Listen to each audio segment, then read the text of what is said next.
skateboarding's kind of dangerous. Any injuries? Yeah, that doesn't matter. Yeah. That's all right. I broke wrists. I chipped my pelvis. I got stitches. I rolled my ankles innumerable times. It just goes with it. You just got to do it. Please welcome Jason Lee. Once again, it's so good to have you here. Thanks for having me. Monroeville. Let's go Monroeville, PA. Have you been here before? Never. But I like it, though. I like it so far. From what I've seen, the parking lot.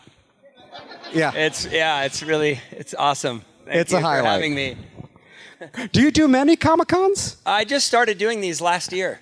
Let me get Is you that not on? I'll get you a little more volume. Hello. In a world, one man. You good? Can you hear me? Yeah, that's great. Thank you. Yeah, I started doing these last year, and they're super fun. It's a cool way to hear stories and meet people, and I like it. There you go. Yeah. Yeah. So I got to ask you just some general stuff. Yep. Like, how'd you get into acting? Oh, that's a good question. I loved movies. I was skateboarding still at the time, but I was really strongly interested in movie making and was curious about it. And I started auditioning for stuff. And somehow, I started getting work, and that was that. Yeah, I just really liked movies a lot. Well, what about the skateboarding? How did that all come about? Well, I got a skateboard when I was a kid, like a lot of kids do. I got like a little plastic department store skateboard in the 70s. My brother had seen some kids down the street skating in an empty pool.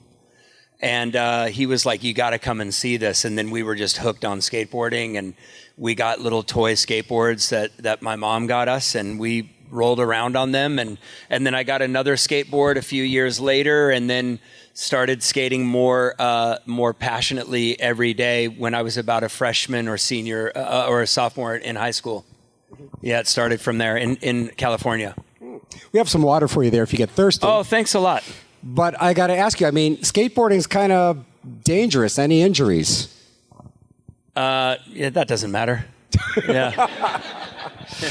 That's all right. I broke wrists. I chipped my pelvis. I got stitches. I rolled my ankles innumerable times. It just goes with it. You just got to do it. Do you wear much protective padding, or you just kind of? Not really. No. Nope. So I mean, obviously, you're wearing pads and helmets and stuff when you're skating the big ramps and stuff like that. But just street skating, not really. No. And you've been involved with like some of the more famous skateboarders too, I believe, right?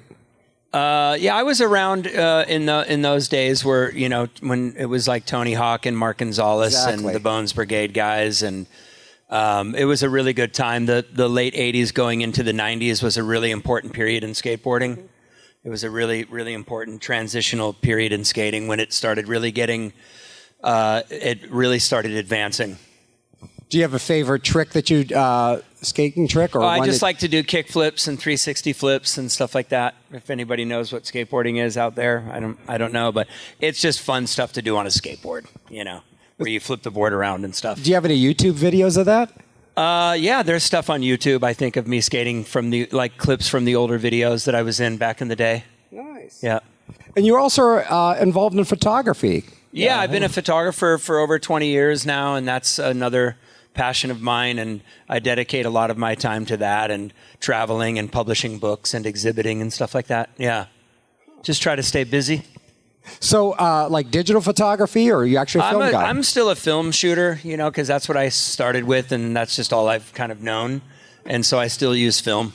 So, like with the resurgence in film again, it's easier to get black and white film. For a while, it was really hard. Thankfully, film has gotten popular again, and Kodak is doing well with selling film again, and Ilford and other manufacturers. But there was a time where it was a little bit at a lull because digital had taken over. But film is very popular again, and so thankfully it's easy to come by again. Any exhibitions of your photography or a book you put out? Yeah, I have a new book out now, actually, with a publisher called Stanley Barker out of the UK. And I just went over to London, and I had an exhibition over in London. So I was there in May for the opening of that. So yeah, I'm always busy making books, traveling, and doing exhibitions and stuff. What kind of photography do you like to do? I mean, it's a lot of landscape, kind of Yeah, photography. Did you get any of Monroeville? No, I've only seen the parking lot so far. Yeah. So photography, skateboarding, how do you merge those together? Like, I mean, everything honestly came from skateboarding. Like, it's such a creative field, you know. And we were making skate videos back in the day, and that sort of planted a seed for getting into photography later. And then just being around skaters, you're exposed to a lot in terms of film and music and culture, and you travel a lot. You see other countries, and you're sort of fortunate to be able to do that, and that kind of opens you up to a lot of worlds. And acting just kind of seemed like movie making just seemed interesting to me. You know, I was really interested in the arts and the visual arts, and movie making and photography and filmmaking and stuff like that was just sort of there for me. And a lot of those seeds get planted in skateboarding. You find that a lot of skateboarders are designers, musicians, actors, filmmakers, photographers, painters. You know, skateboarding really sort of breeds a lot of creativity, which is very cool. And so I owe skateboarding everything, you know, in terms of like it kind of starting me in acting and photography and stuff like that. What kind of that's music sort of do my you history. listen to when you skateboard? Or is there like a skateboarding genre? There's not really a skateboarding genre. I mean, everything it just kind of depends.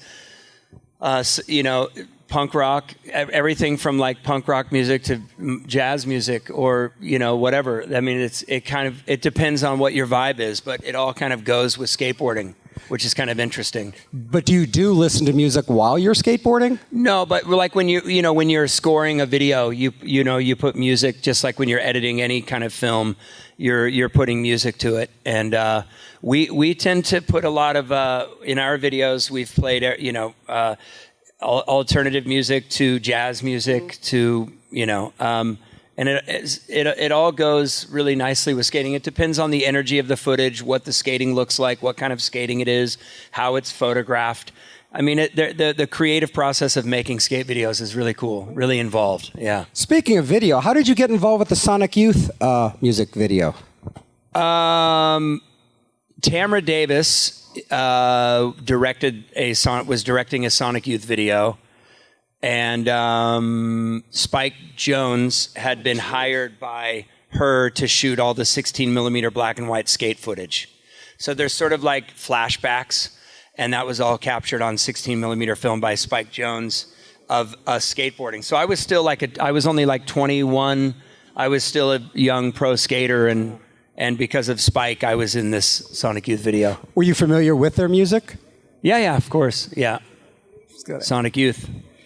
Any Good Sonic band. Youth fans? Good band, yeah. Yeah, all right. So what started you in the acting career, though? I mean, there's so many interests. How do you funnel that all together? I think you just, trick yourself into believing that you might be able to do it. I think if you're passionate about something, you find a way. I mean, that's really kind of, it doesn't matter what the profession is, what the gig is. If you're passionate enough about something and it kind of keeps you up at night, even just the curiosity of it, you'll find a way to sort of make it happen, Your wife, is she a photographer? She's a photographer too, is she? No. No, she's not? Okay, I thought that, well. No, she's a porn star. Oh. I'm kidding. She retired. So just a general question about music. I mean, Yeah. what is your daily playlist? Do you listen to music just during the day? I mean, most people listen to music pretty much all the time, every day. Man, I'm always listening to music. I watch movies a lot too when I'm in my office working on books and stuff like that. I'm either playing music or watching movies on repeat.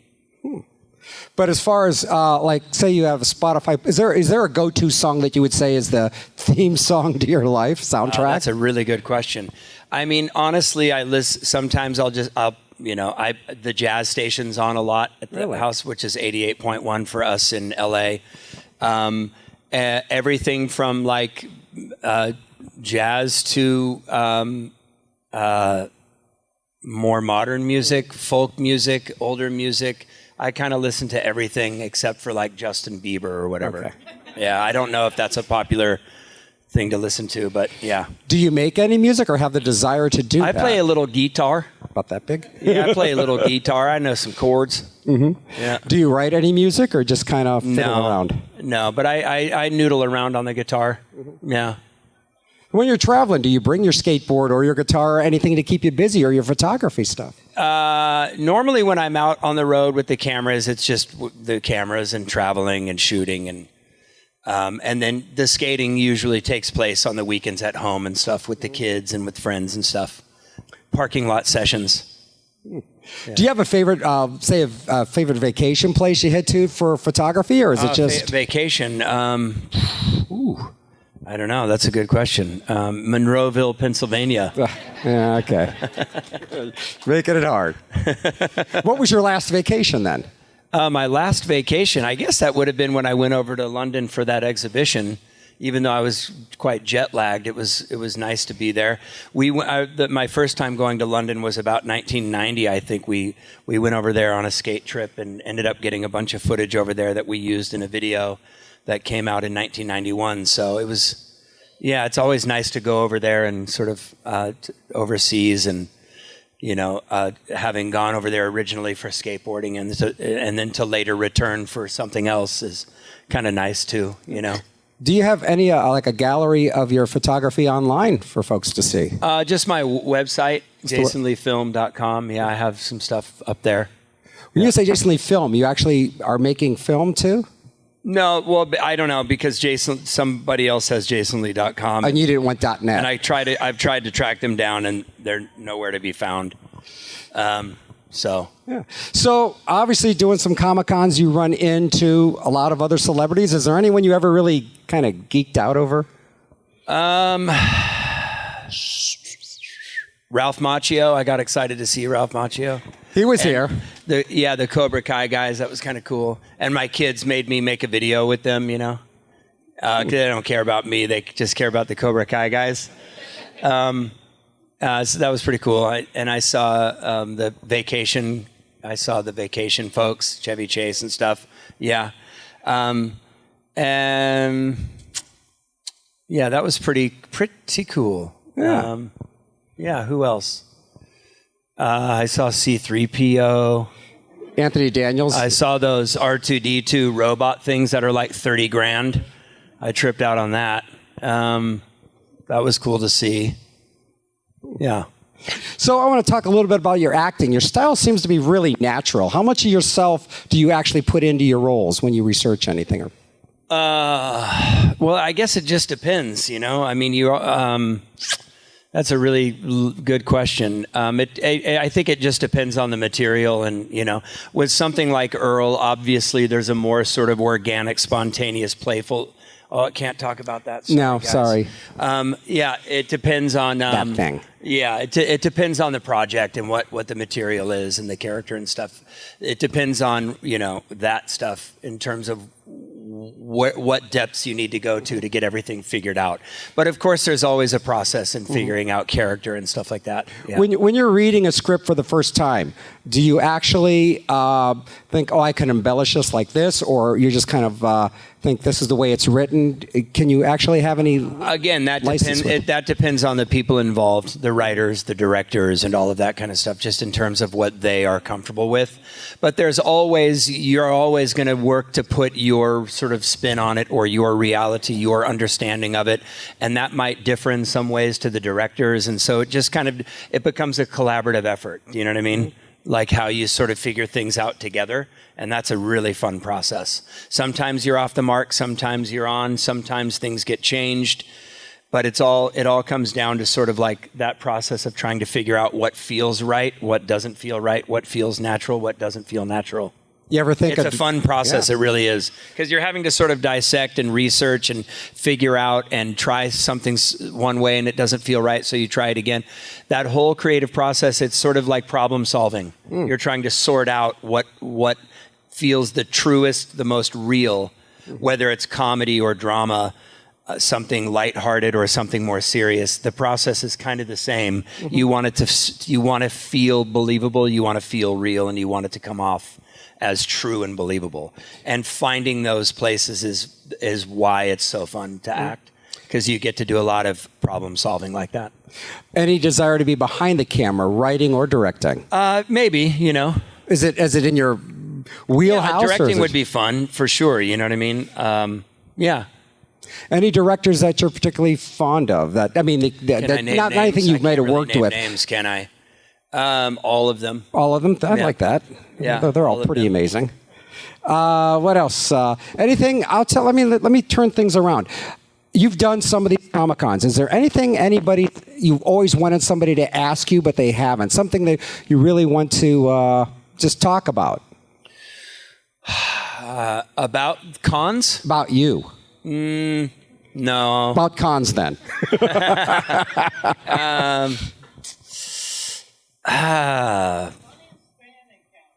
Funniest fan encounter. Funniest fan encounter. Funniest fan. I think it just happened. That's a good one. And with that costume on makes it even better. That's amazing. Wow, that's very cool. I don't know. It's okay. I don't know. It'll come to you at 2:00 in the morning. Yeah, it will. Do you read much? Do I breathe much? Read, Oh. breathe. I hope I breathe. Do both much. of those at the same Am I time. alive? You alive? Am I alive right now? Is this a weird dream right now? Huh? I was just asking if you what you currently read, or do you read novels, books, magazines, articles? Yeah, I read. Comic books. Do you? Did you grow up reading comic books and was like a kid like that? You know Other what? than I did skateboarding? not. I did not grow up reading. I did not grow up reading comic books. Yeah, I mean, yeah. I don't know. I grew up, but I did grow up watching The Amazing Spider-Man each morning before school. And, you know, I was in, you know, my brother and I, we were into like skating and BMX bikes, and we loved, you know, like the Dukes of Hazzard and Chips and like shows like that and The Amazing Spider-Man and stuff. But in terms of like comic books, I kind of just did whatever my older brother was doing, and he didn't ever have comic books around. So Did he get you into skating? my brother got me into skating. And he's responsible for having, you know, talking our mom into getting us those first boards. So that was super cool. And yeah, my older brother was super cool. And so I looked up to him, and yeah, he was super into punk rock music and stuff. So he exposed us all to some cool stuff. Did you ever go to very many punk rock shows and see live music? He went to there were a lot of cool punk rock shows, and we were from Orange County. Exactly. And so he saw a lot of cool stuff out there. But yeah, I saw some good early shows, but not as much punk rock stuff as he saw. Yeah. So if you could just kind of get one genre, say if you could hear a song right now, would it be punk rock? Would it be jazz? I mean, I'm trying to get a read on... Oh, man, it's all over the place. I know think it's good to be in that way, because I can kind of just, you know, I'm into all of it, really.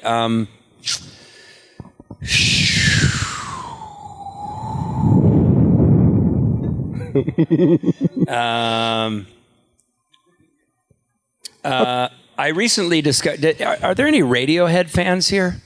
Oh, yeah. I recently discovered that In Rainbows, which came out 10 years after OK Computer, though the second record is meant to be played alternatively to OK Computer, if anybody's interested in that. So basically, you create a playlist, you play the first song from OK Computer, the second track is the first track from In Rainbows, and it alternates like that. There's 2 back-to-back songs from OK Computer, because there's 12 tracks on OK Computer and 10 tracks on In Rainbows, and then it alternates again, and it makes one complete record. And it's pretty extraordinary if anybody's a Radiohead fan. That was a recent discovery that I thought was really cool. Anyway. Okay, so I want to switch gears and talk a little bit about technology and AI. Yep. I was kind of curious if you think that it's kind of completely justified. People, are they overreacting? Is AI really a threat to actors and writers? Absolutely, it's a threat, right? Because if I'm not mistaken, I think people want to sort of resort to AI for work, for creative ideas. So sort of leave humans out of it, right? Is there any way you think that could be melded together? I mean, it certainly I don't seems know. like it's so hard to we've fight done technology. pretty well thus far, right? Yeah. I think with photography, with filmmaking, with music, I think we've done pretty well as a species so far, right? Without AI. So I don't know. I mean, I like the idea that, you think about all the amazing movies and records that have been made over the years just with human imagination. I think that's pretty much all we really need for art, right? There you go. Yeah. So with the actors' strike going on, do you have any idea how the general public can kind of help end this? I mean, we kind of feel like we're held hostage. Yeah, I mean, I think that's sort of the idea, is to hold off and get people to want to maybe change their minds. So you do what you got to do. You know what I mean? So as far as like social media, at least get out there and try and support the strike the best you can. I know some people are actually sending money out to unions for, like you, exactly, sending money to the picket lines. That's very cool. Yeah. That's very, very cool. That's awesome. Yeah. Appreciate that.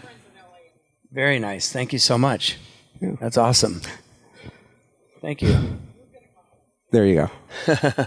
So hopefully, like I'm saying, the end is in sight on this. It's probably like on day 100. It's been a while. Hopefully there's a nice reset, you know what I mean? And everybody can kind of like get some things figured out that have been kind of hanging around for a while, in terms of like residuals and all that kind of stuff, and just other little things. And of course the big AI thing, I think I'm hoping that it will have been a nice reset and new perspective and stuff, and then everybody sort of gets a fresh start moving forward. That's sort of the idea that you were hoping for. Kind of like COVID, just hitting a restart on it. Hitting a restart, and everybody sort of resolves everything, and there's a nice reset. Everybody can get back to work with some new breath, That is really a great way to look at that. Yeah. Another quick question.